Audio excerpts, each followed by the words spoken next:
Assalamualaikum warahmatullahi wabarakatuh. Halo guys, bertemu lagi dengan aku. Bunda Delvita Radiani Putri Kasuryanto dengan NIM 2020-33111 dari PGSD Universitas Mulia Kudus. Nah, kali ini saya akan mengupload tugas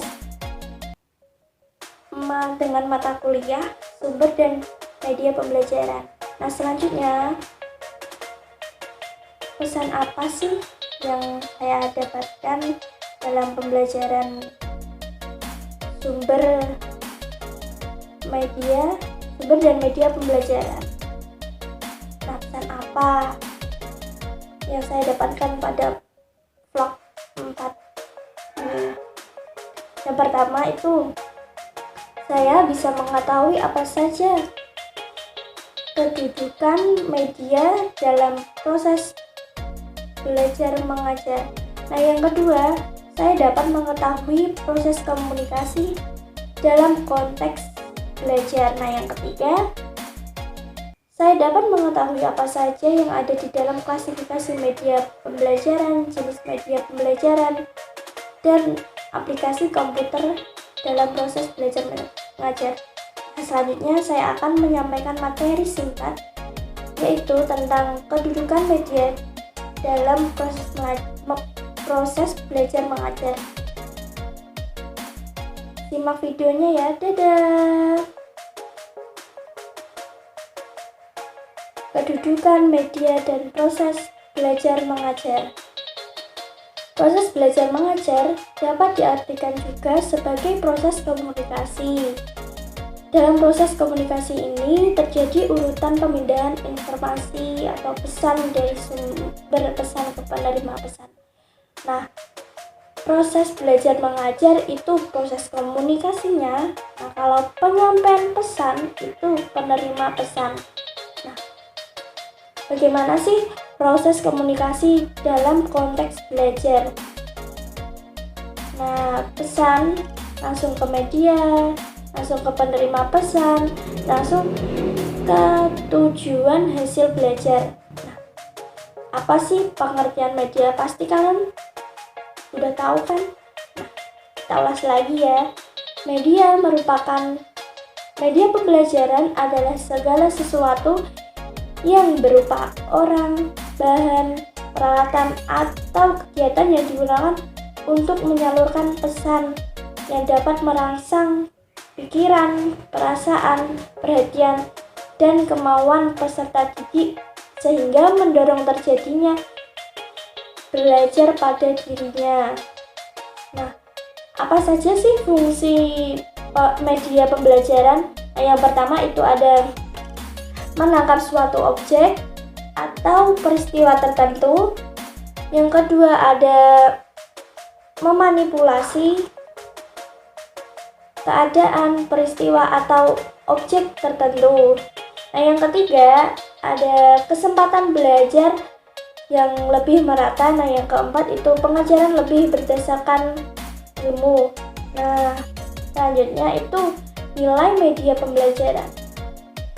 Nilai apa sih yang terdapat pada nilai media pembelajaran itu?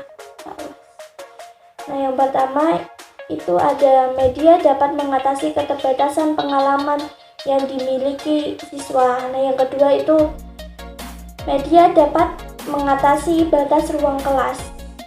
Nah, yang ketiga itu media dapat memungkinkan terjadinya interaksi langsung antara peserta dengan lingkungan. Nah, yang keempat itu ada media dapat menghasilkan keberagaman pengamatan. Nah, yang kelima itu ada media dapat menanamkan konsep dasar yang benar, nyata, dan tepat. Nah, yang keenam itu media dapat membangkitkan motivasi dan merangsang peserta didik untuk belajar dengan baik. Nah, yang ketujuh itu media dapat membangkitkan keinginan dan minat baru dalam belajar. Nah, yang kedelapan itu media dapat mengontrol kecepatan belajar peserta didik. Nah, yang kesembilan itu media dapat memberikan pengalaman yang menyeluruh dari hal-hal yang konkret sampai abstrak. Nah, manfaat media pembelajaran. Yang pertama tuh ya kita sebutkan 3 saja ya. Yang pertama itu ada pengajaran akan lebih baik, akan lebih menarik perhatian siswa sehingga dapat menumbuhkan motivasi belajar, atau pengajaran lebih produktif. Nah, yang kedua, ada bahan pengajarannya akan lebih jelas maknanya sehingga dapat lebih dipahami oleh para siswa dan memungkinkan siswa menguasai tujuan pengajaran lebih baik. Nah, yang ketiga itu pengajaran akan lebih bersifat langsung karena metode yang digunakan akan lebih bervariasi, tidak semata-mata komunikasi siswa secara langsung untuk mengalami dan berinteraksi dengan sumber belajar. Nah, selanjutnya itu ada klasifikasi media pembelajaran. Nah, klasifikasi media pembelajaran itu ada yang berdasarkan sifat dan jenis, berdasarkan teknik pemakaian, berdasarkan daya jangkau.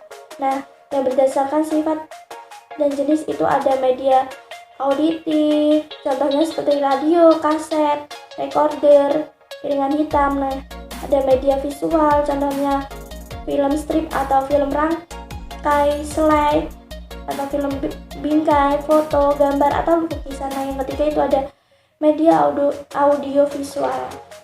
Seperti media audiovisual itu dibagi menjadi 2, ada yang diam dan ada yang gerak. Nah, yang diam itu contohnya itu seperti film bingkai suara, sound slide, film rangkai suara.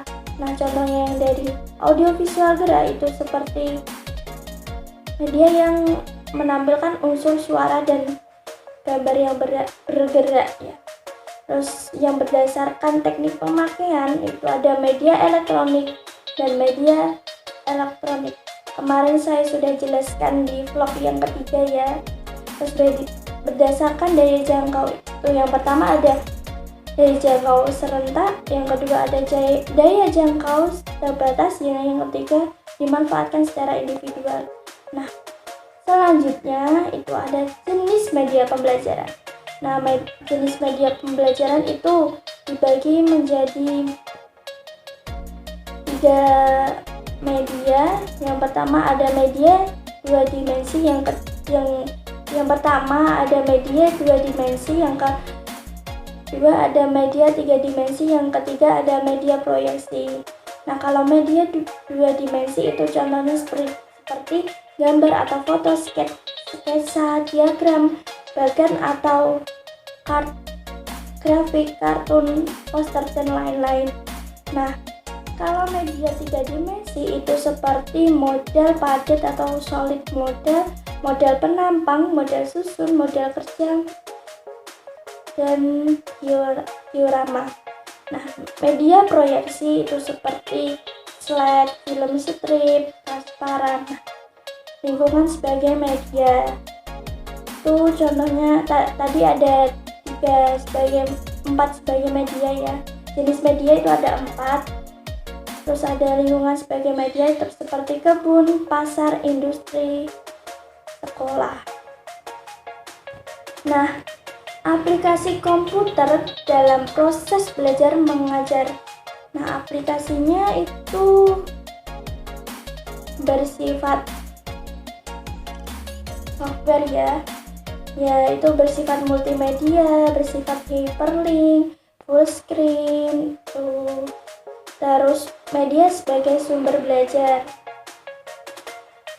Belajar mengajar adalah suatu proses yang mengolah sejumlah nilai untuk dikonsumsi oleh setiap anak didik.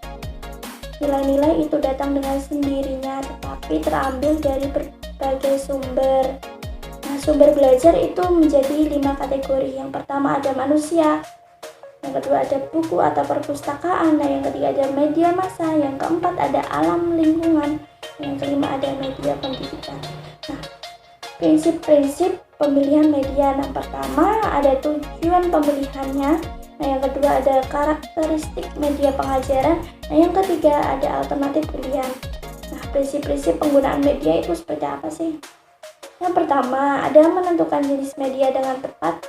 Nah, yang kedua, ada menetapkan atau memperhitungkan subjek dengan tepat. Nah, yang ketiga, ada menyajikan media dengan tepat.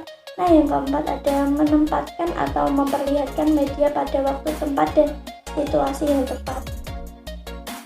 Faktor-faktor pemilihan media pembelajaran: yang pertama ada objektivitas, yang kedua ada program pengajaran, nah yang ketiga ada sasaran program, nah yang keempat ada situasi dan kondisi, nah yang kelima ada kualitas teknik, nah yang keenam ada keefektifan dan efisiensi penggunaan. Nah, kriteria pemilihan media pembelajaran: yang pertama itu 1. Ketepatannya dengan tujuan pembelajaran. Nah, yang kedua dukungan terhadap isi bahan pelajaran. Nah, yang ketiga kemudahan memperoleh media. Nah, yang keempat keterampilan guru dalam menggunakannya. Yang ketiga tersedia waktu untuk menggunakannya. Yang keenam sesuai dengan taraf berpikir siswa. Nah, udah itu saja yang bisa saya sampaikan materinya. Terima kasih sudah mendengarkan. Sudah bisa memahami kan? Ya, sudah bisa. Ya. Wassalamualaikum warahmatullahi wabarakatuh. Dadah semuanya.